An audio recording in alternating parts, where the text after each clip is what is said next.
अध्याय 11. संतवर्य योगीराज सद्गुरु राजाधिराज श्री शंकर महाराज समर्थ. ज्यांच्या चरणास हातांचा वेळखा, जे विश्वाचे असती सखा. विश्वात तुल्यबळ न ज्यांच्या नखा, त्यांना वंदन त्रिवार. स्त्रिया एका दिवाळीत महाराजास न्हाऊ घालू ठरवीत. सुगंधी तेल उठणे आणीत, भस्मे तयारी पाहात. सुगंधी तेल लावून उठणे, महाराजांना अंघोळ घालणे, हे भाग्य आपणा कसे लाभणे, विचार भस्मे करीत. महाराज न्हाणी घरात जात. धोतर सोड भस्मेस म्हणत. महाराज दिगंबर ते होत, स्त्रिया कैशा जातील. तेल उठणे लावून अंघोळ घाल भस्मेस सांगत. महाराजास तेल उठणे लावून भस्मे न्हाऊ घालीत. नुसता मनात विचार येत, महाराज लगेच तो पूर्ण करत. भस्मे झाले आनंदित, कृपा केवढी गुरूंची. महाराज एकदा भस्मेस म्हणत, माग तुला जे हवे असत. तुम्ही आत्मदर्शन मज देऊन शेवट गोड करावा. भस्मे असे म्हणता क्षणी त्यांच्या उजव्या हातात महाराजांनी आपला उजवा हात देऊनी कानात गुह्य सांगितले. महाराज शांतपणे म्हणाले, तुझे कार्य कृतार्थ झाले. भस्मे यांना कुरवाळले महाराजांनी ममतेने. महाराज एकदम म्हणाले, नाऱ्या गेला, कुणानं कळले. केडगावचे नारायण महाराज गेले, वृत्त दुसऱ्या दिनीये. एकदा भस्मे मठात जात, समाधी समोर उभे राहत. भस्मे यांच्या मनात एक विचार चमकला. मला अगदी प्रत्येक क्षण महाराजांची होते आठवण. त्यांनाही माझी आठवण होत असेल की नाही. आता आठवण रे तुझी कायम ठेवतो पहा मी. समाधीतून घुमला ध्वनी, भस्मे ध्वनी ऐकत. भस्मे जो बांधित फेटा तोच महाराजांच्या मस्तकी दिसला. अगदी तसाच होता बांधलेला. भस्मे चकित झाले. तेव्हापासून मूर्तीला तसा फेटा बांधण्याला सुरुवात झाली, रिवाज पडला. यातील गुह्य असे हे. आचार्य अत्रे मराठात एक अग्रलेख लिहित. गृहमंत्री कन्नमवार यांच्यावर खरमरीत अत्यंत जहाल. कन्नमवार पत्नीने सत्वर. खटला भरला अत्र्यांवर. अत्र्यांना अटक होणार एवढे प्रकरण रंगले. झोपेत अत्र्यांच्या पाठीत महाराज लात मारून सांगत, कन्नमवार प्रकरण फाईल होतं. खडबडून अत्रे उठलेच. दुसऱ्या दिवशी कन्नमवार मेले. वसंतराव नाईक मुख्यमंत्री झाले. त्यांनी हे प्रकरण फाईल केले. फोनने कळविले अत्र्यांना. वृत्त कळताच अत्रे नाचत. समाधीच्या दर्शनास जात. तेव्हापासून महाराजांचे लावत फोटो कार्यालयात. नाटकातही स्टेजवरती महाराजांचे फोटो लावती. ऐशी अत्रे यांची भक्ती महाराजांवर बसलीच. एकदा चारिधाम यात्रा करून भस्मे कोल्हापुरी येऊन जगन्मातेस अभिषेक करावा म्हणून भस्मे यांनी ठरविले. अभिषेकास भस्मे स्वतः बसत. 200 घागरी दूध लागत. अभिषेक संपता भटजी म्हणत, देवीस मागा हवे ते. भस्मे लक्ष्मीकडे पाहत. लक्ष्मीच्या ठिकाणी महाराज दिसत. समाधीनंतरची ही घटना असत. भस्मे चकित झाले. एकदा पुण्यतिथीचा दिवस असत. भस्मे अखंड वीणा धरत. मठात गर्दी प्रचंड असत. समाधीचा अभिषेक झाला. समाधीला अत्तर लावण्यास. अत्तर दिले सर्वास. सारे जण अत्तर लावत महाराजांच्या समाधीला. डॉक्टर धनेश्वर लावित अत्तर भस्मे यांच्या डोक्यावर. भस्मे म्हणती, ओहो धनेश्वर, समाधी आहे समोर. ऐसे असता माझ्या डोक्यावर तुम्ही का लावले अत्तर. यावर म्हणती धनेश्वर, माझेच करणे बरोबर.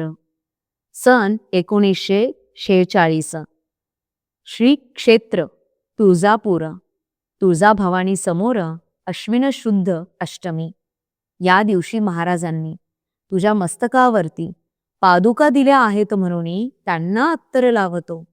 जे जे उपचार समाधीस झाले ते ते उपचार अगदी सगळे डॉक्टर धनेश्वरांनी केले भस्मे यांच्या डोक्यास. महाराज जेव्हा पादुका देत तेव्हा डॉक्टर धनेश्वर तेथे नसत. भस्मेही हे विसरून जात. प्रेरणा दिली धनेश्वरा. धनेश्वर परमार्थात पुढे असत. महाराजच त्यांना प्रेरणा देत. महाराज त्यांच्या मुखाने वदत जाणीव होण्या भस्मेंना. पुण्याचे दत्तात्रय गणेश अभ्यंकर यांच्या घरी म्हणाले महाराज, अंतापुरी दावल मलिक म्हणून पीर दर्गा असे जो. पीर दर्गा हा मुळात नसे, हीच मच्छिंद्रनाथांची समाधी असे. यवनी राज्यात पडत असे नाव दावल मलिक. तेथील पुजारी ब्राह्मण असत. पुजाऱ्यास दृष्टांत होत. मच्छिंद्रनाथ स्वतःचे वय सांगत 2000 वर्षांचे. हिंदू मुसलमानांचा पेशावरला भयंकर दंगा सुरू झाला. त्यात अडकले नेहरू त्या समयाला इकडे सोलापुरात. महाराज रहीम बाबांकडे गेले. रहीम बाबांना खूप बडविले. नेहरूंना मी सोडविले. महाराज तेव्हा म्हणाले. नेहरू दंग्यातून सुटले. त्यांचे संकट महाराजांनी निवारले.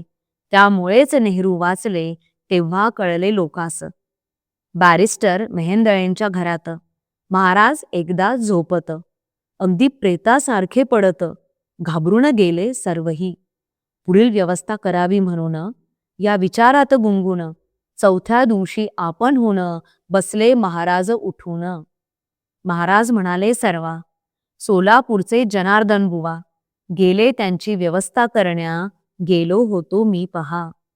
1938 ही घटना असे घडत. दोन्ही ठिकाणचे हे वृत्त कळले दोन्ही ठिकाणी. सिद्धराम महादप्पा सोरेगावकर, फुलांचा यांचा व्यापार. दादा फुलारी लोक तर यांना प्रेमे म्हणतात. एकनिष्ठ भक्त महाराजांचे. महाराजांवर प्रेम तयांचे.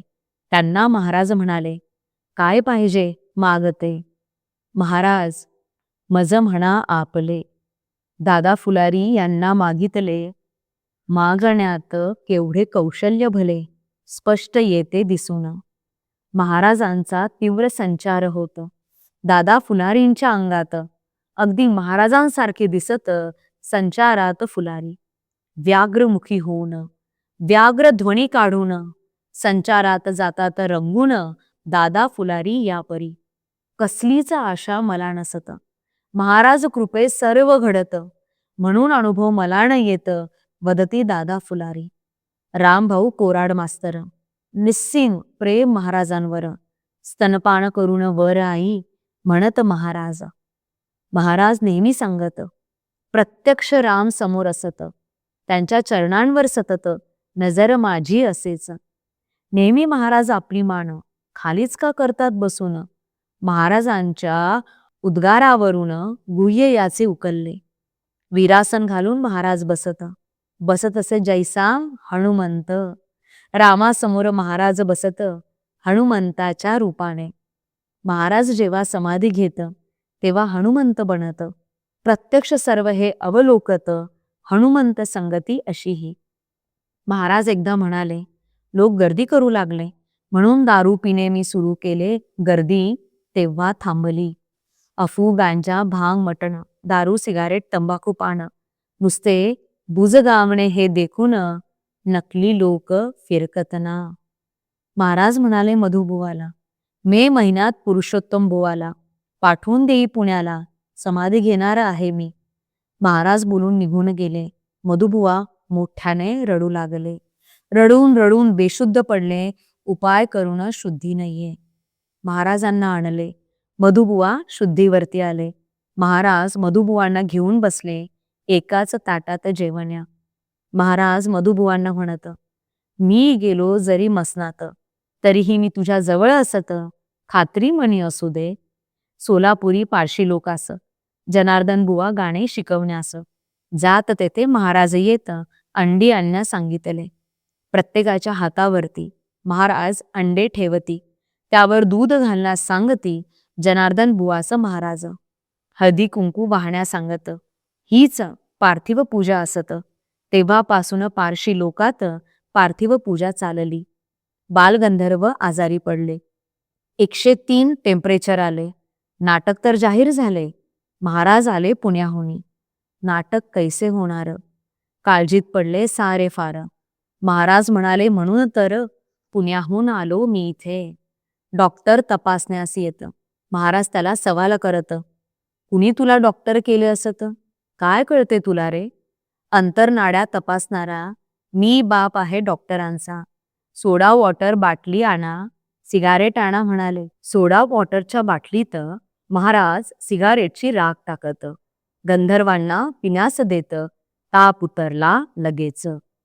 दरदरून अगदी घाम सुटत. गंधर्वास हुशारी वाटत. खडखडीत गंधर्व बरे होत. नाटक झाले थाटात. नाटकाच्या मध्यंतरात स्टेजवर महाराजांची पूजा करीत. महाराज कृपे नाटक होत. बालगंधर्व म्हणाले.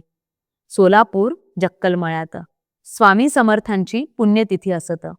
महाराज होते उपस्थित. कार्यक्रम सुरू सर्वही. झाडाखाली कढईत खीर होती अगदी शिजत. झाडावरची चिमणी पडत धुरामुळे खिरीत. खीर शिजवणाऱ्याला खिरीत मेलेली चिमणी दिसून येत. घाबरून चिमणी तो काढीत. सांगे सर्वास घडले जे. कसा नैवेद्य दाखवावा स्वामींना? काय वाढावे लोकांना? प्रश्न पडला सर्वांना महाराजास सांगती.